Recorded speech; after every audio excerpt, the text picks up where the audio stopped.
começa agora o Poder em Cena desta semana. E março é o mês do consumidor. E para falar sobre os seus direitos, os direitos do consumidor, eu recebo aqui hoje em nossos estúdios a nossa convidada, a doutora Giane Carla Ferreira Maia, que é advogada, professora de Direito do Consumidor, membro da Comissão de Direito do Consumidor da OAB de Minas Gerais e mestre em Ciências Jurídicas pela Universidade Autônoma de Lisboa, em Portugal. Doutora Giane, seja muito bem-vinda.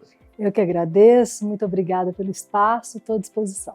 E doutora Giane, para a gente começar, quais são os principais direitos que os consumidores muitas vezes desconhecem? Olha, os direitos do consumidor, eles estão elencados no Código de Defesa do Consumidor. Infelizmente, como você disse, muita gente desconhece, né? E o principal direito que o consumidor tem é a informação clara sobre todo produto e serviço que ele está levando. Então, tudo tem que ser informado previamente para o consumidor. Uma outra coisa importante, o consumidor tem direito a não levar produtos que não queira para casa. Então, por exemplo, uma venda casada, ela é proibida pelo Código. São direitos que o consumidor às vezes não sabe. Outro direito, ele tem direito a um orçamento prévio de todo o serviço que ele vai fazer. Esse orçamento vincula o fornecedor pelo prazo de 10 dias. Então, você leva um carro para ser consertado na oficina, tem que ter um orçamento. Esse orçamento ele tem o prazo de 10 dias, se outro prazo maior não for combinado entre as partes. Menor, não. Então, ele tem um prazo mínimo de 10 dias, que o fornecedor tem que manter aquele preço. Outro direito que o consumidor tem, se ele entra judicialmente, ele tem direito de pedir ao juiz que inverta o ônus da prova. Ou seja, o juiz vai analisar o caso concreto, isso não é automático, mas se o juiz entender que o consumidor não consegue comprovar aquilo que ele está dizendo, porque essas provas são mais fáceis, mais tranquilas para o fornecedor que detém o conhecimento sobre o produto ou serviço, o juiz pode determinar a inversão do ônus da prova. E assim, vários outros direitos, né? Eu sempre gosto de dizer, Rodson, que o nosso código ele é um código principiológico. Então, mesmo que não esteja expresso na lei, às vezes está no princípio, como o princípio da informação, por exemplo, como o princípio da vulnerabilidade do consumidor e tantos outros. Então, às vezes, não está expresso e, por isso, o nosso código ele é atemporal. Ele não fica obsoleto. Por quê? Porque os princípios fazem com que ele traga uma proteção para o consumidor, mesmo que não esteja expresso. E doutora Giane, durante o mês do consumidor, que nós praticamente encerramos, mas creio que sempre é um dia do consumidor, Sim. na verdade, quais são os cuidados que o consumidor deve ter para aproveitar essas ofertas? Olha, a principal coisa que o consumidor deve fazer, não só no mês do consumidor, mas durante toda a vida que ele vai fazer qualquer negócio jurídico, ele tem que buscar informação sobre vários preços de produtos. Tem uma promoção, Black Friday, por exemplo, mês do consumidor, é outro mês que tem muita promoção. Então, primeira coisa, verifique preços de outros fornecedores e preços anteriores, porque o que a gente vê é muito não, né? Em muitos comércios, infla o preço e depois dá um desconto em cima daquele preço que já está inflado. Então, não é um verdadeiro desconto. Então, o consumidor tem que prestar atenção nessas promoções. E se vai comprar online, presta atenção no preço final, frete, mais as taxas de envio. Tem que somar isso tudo para saber se realmente se trata de uma promoção. E quais são as práticas mais comuns, abusivas, nessas épocas de promoções? Olha, uma das práticas mais comuns é isso que eu falei do preço, aumenta o preço e depois dá o desconto em cima disso. Também a publicidade enganosa, que é aquela publicidade que não diz tudo o que deveria dizer ou diz mais do que deveria dizer sobre um produto ou um serviço.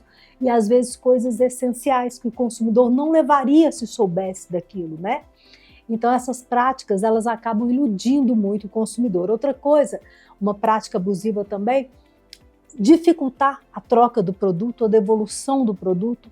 Muitos sites fazem isso, né? Você compra, depois na hora de devolver, eu não quero, você vai devolver, é muito difícil você fazer esse distrato. Então isso também dificulta muito para o consumidor. Justamente sobre isso eu ia te perguntar. O consumidor tem direito de arrependimento nas compras online e como funciona esse direito na prática? Sim, nas compras online nós temos o artigo 49 que fala do arrependimento. Ele é chamado de prazo de reflexão, que é o prazo que a lei dá para o consumidor que compra à distância. Por quê? Porque o legislador quer que o consumidor tenha um contato físico com o bem para ter certeza de que ele precisa daquele bem, ele pode comprar aquele bem, ele pode pagar por aquele bem e aquele bem vai resolver o problema dele. Se ele compra à distância, ele não tem esse contato físico. Então, o código dá esse prazo de arrependimento, por isso chamado prazo de reflexão, que é para ele pensar. Então, ele tem 7 dias da data que ele recebe para poder desfazer esse contrato. E não precisa de motivo. O produto não precisa estar com nenhum tipo de defeito ou de vício. Ele simplesmente pensou e não quer mais. Então, ele precisa comunicar ao fornecedor dentro do prazo de 7 dias e anotar, né, protocolo, ou foi por e-mail, ou foi por telefone, anota protocolo, para poder comprovar que dentro desse prazo ele avisou que não quer mais. E aí ele vai devolver o produto sem ter nenhum custo para isso. Isso é diferente em relação a uma compra em uma loja física? Sim, porque a loja física ela não tem a obrigatoriedade dada por lei de troca de produto. Então, se eu compro numa loja física e não gostei, não serviu, não era aquilo que eu queria, ela não tem obrigação, a não ser que ela tenha me prometido isso por escrito, aí a oferta vincula o fornecedor, ela teria sim que trocar. Fora isso, não. E em casos de produtos com defeito, quais são os direitos do consumidor e os prazos para reclamar? Olha, o produto ele tem que ser adequado ao fim a que foi proposto. Então, uma geladeira tem que gelar, uma televisão tem que passar a imagem, todo produto ele tem que ser adequado àquilo. Se ele não é, primeiramente, o consumidor não tem direito à troca imediata, tá? A princípio, ele não tem esse direito, a não ser que o produto seja essencial e isso seja comprovado no caso concreto. Fora isso, o consumidor tem que levar o produto à loja, deixar o produto, pegar um comprovante de que deixou aquele produto e a loja ou fornecedor tem até 30 dias para solucionar. Não solucionou em até 30 dias, e esse é o prazo, até 30 dias, não solucionou, abre para o consumidor 3 opções. A troca do produto por outro em perfeitas condições de uso, a rescisão do contrato, a devolução do valor pago ou o abatimento do preço. Quem escolhe é o fornecedor. Aliás, quem escolhe é o consumidor. Lembrando que o prazo de até 30 dias é obrigação do consumidor aguardar.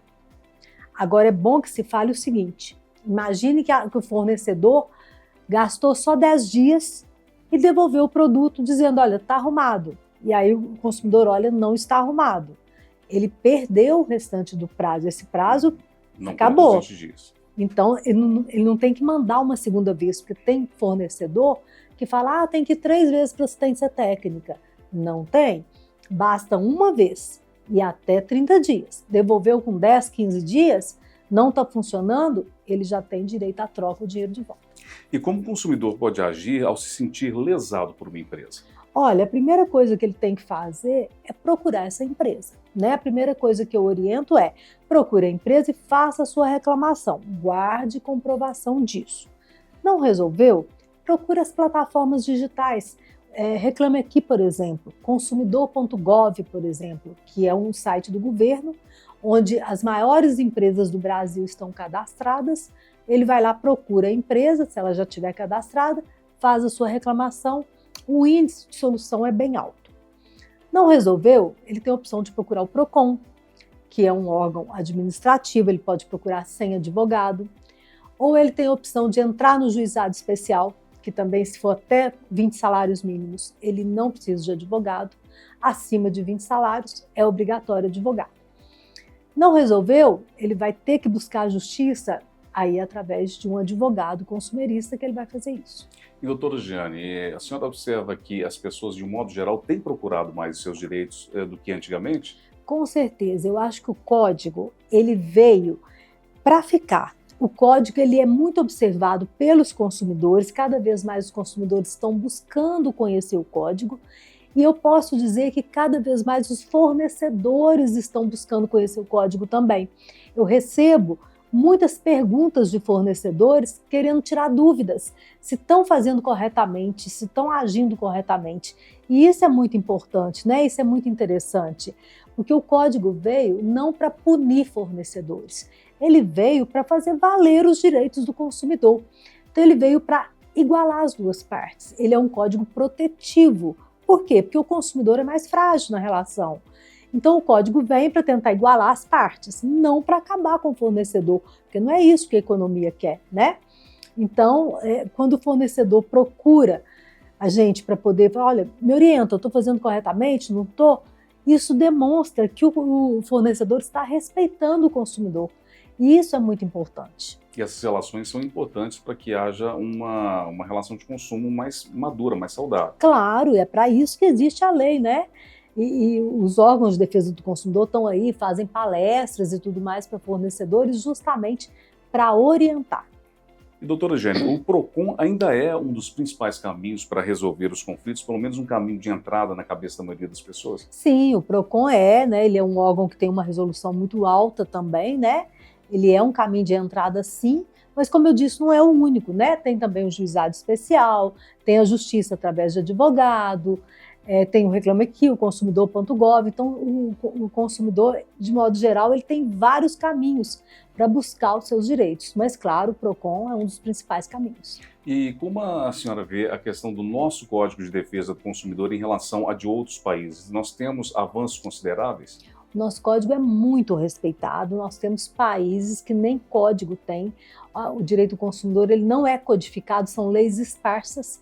E aqui no Brasil a gente saiu na frente, né? O código aqui ele é muito bem feito. Como eu disse, essa parte principiológica dele faz com que ele não fique obsoleto muito rápido, né? E temos países querendo copiar o nosso código, né? Eu que frequento vários congressos de direito do consumidor, a gente vê muitos palestrantes de outros países falando sobre isso, falando da importância do nosso código e do quanto eles sonham em copiar nosso código. Então isso para nós é de extremo orgulho, né? E no caso para o consumidor, qual a importância de guardar comprovantes, notas fiscais e registros de andamento? Olha, a primeira coisa que o consumidor tem que saber é, ele tem que provar o mínimo. Ele precisa provar o mínimo. Ele não pode entrar judicialmente ou entrar no PROCON que seja e não comprovar nada. Então ele tem que comprovar o vínculo com aquele fornecedor, foi dele que eu comprei, foi dele que eu adquiri. Ele tem que comprovar esse vínculo e tem que comprovar o dano que ele teve. Então isso aí ele precisa comprovar. Ele não precisa comprovar a culpa do fornecedor. Isso ele não precisa, porque a responsabilidade do fornecedor é objetiva. Como que ele vai comprovar esse vínculo? Através das notas fiscais, através do recibo de pagamento. Ele vai comprovar também que ele tentou resolver com o fornecedor através das conversas de WhatsApp, dos e-mails que foram trocados. Então isso tudo é muito importante que ele guarde, que ele tenha isso com ele para poder fazer uma prova mínima para poder acionar o judiciário. E que orientações gerais a senhora daria para o consumidor para ele evitar problemas e para poder fazer compras de maneira mais segura? Olha, a primeira coisa que eu sempre falo, faça uma pesquisa. Faça uma pesquisa porque tem uma regrinha que fala o seguinte, você vai numa loja e aí acendeu um desejo imediato por um produto, espera 48 horas. Se esse desejo não passar, é porque realmente você precisa daquilo. Então não compre nas primeiras 48 horas. Isso aí a gente sempre vê falando sobre isso, que é para o consumidor fazer uma compra pensada, né? Outra coisa, tentar evitar os golpes digitais. Então não clique em qualquer link, não abra qualquer link, não abra qualquer e-mail. Preste sempre muita atenção nisso, porque os consumidores têm caído, né? Até outro dia eu comentei que eu fiz até um e-book para poder falar um pouquinho desses golpes digitais, porque os consumidores têm caído muito nisso. Apesar de ter muita informação, muita gente ainda clica, né, em link para ver o que é, e geralmente é aquela pessoa que quer levar vantagem. Ela clica achando que vai ter uma vantagem e acaba levando um prejuízo. Então o consumidor tem que ficar muito atento a isso. Nós estamos numa época em que temos golpes de tudo quanto é jeito. Então tem que ficar atento. O golpe aí do falso advogado tem acontecido quase que diariamente. Então, eles pegam as fotos dos advogados, pegam o número do advogado, pegam a foto do escritório, ligam para os consumidores, para os clientes, no caso, e dão golpes altíssimos e os clientes transferem o dinheiro. Então, no dia de hoje, gente, tem que ficar muito atento a isso, não tem outro jeito. E os golpes migraram principalmente para as plataformas digitais, né? Sim. Pela facilidade, então a gente tem que ficar mais atento ainda, né? Com certeza, nós temos aí páginas de Instagram que são idênticas às páginas reais. Eu já tive casos assim de consumidor caindo, comprando no Instagram, e aí era falso. E aí nós fomos examinar, era uma letra que tinha de diferente, o resto era tudo igual, inclusive os vídeos dos proprietários da página real foram copiados para a página falsa. A única diferença é que no nome da página tinha acho que um S ou um N a mais, era só isso. E o consumidor caiu nesse golpe. Resumindo, informação é poder. Informação é poder, com toda certeza. Informação e atenção, né? Eu acho que o consumidor hoje ele se perde muito na internet, vai navegando e acaba caindo em coisas que, se parasse um pouquinho para pensar, não cairia, né? Então é ficar atento mesmo. Olha, eu conversei com a doutora Giane Carla Ferreira Maia, advogada e professora de Direito do Consumidor. No programa de hoje falamos a respeito do mês do consumidor e demos dicas importantes para vocês a respeito desse assunto. Doutora Giane, muito obrigado pela sua presença aqui no Poder em Cena. Eu que agradeço, Rodson. Estou sempre à disposição de vocês. Muito obrigado e a gente se encontra no próximo Poder em Cena. Até lá!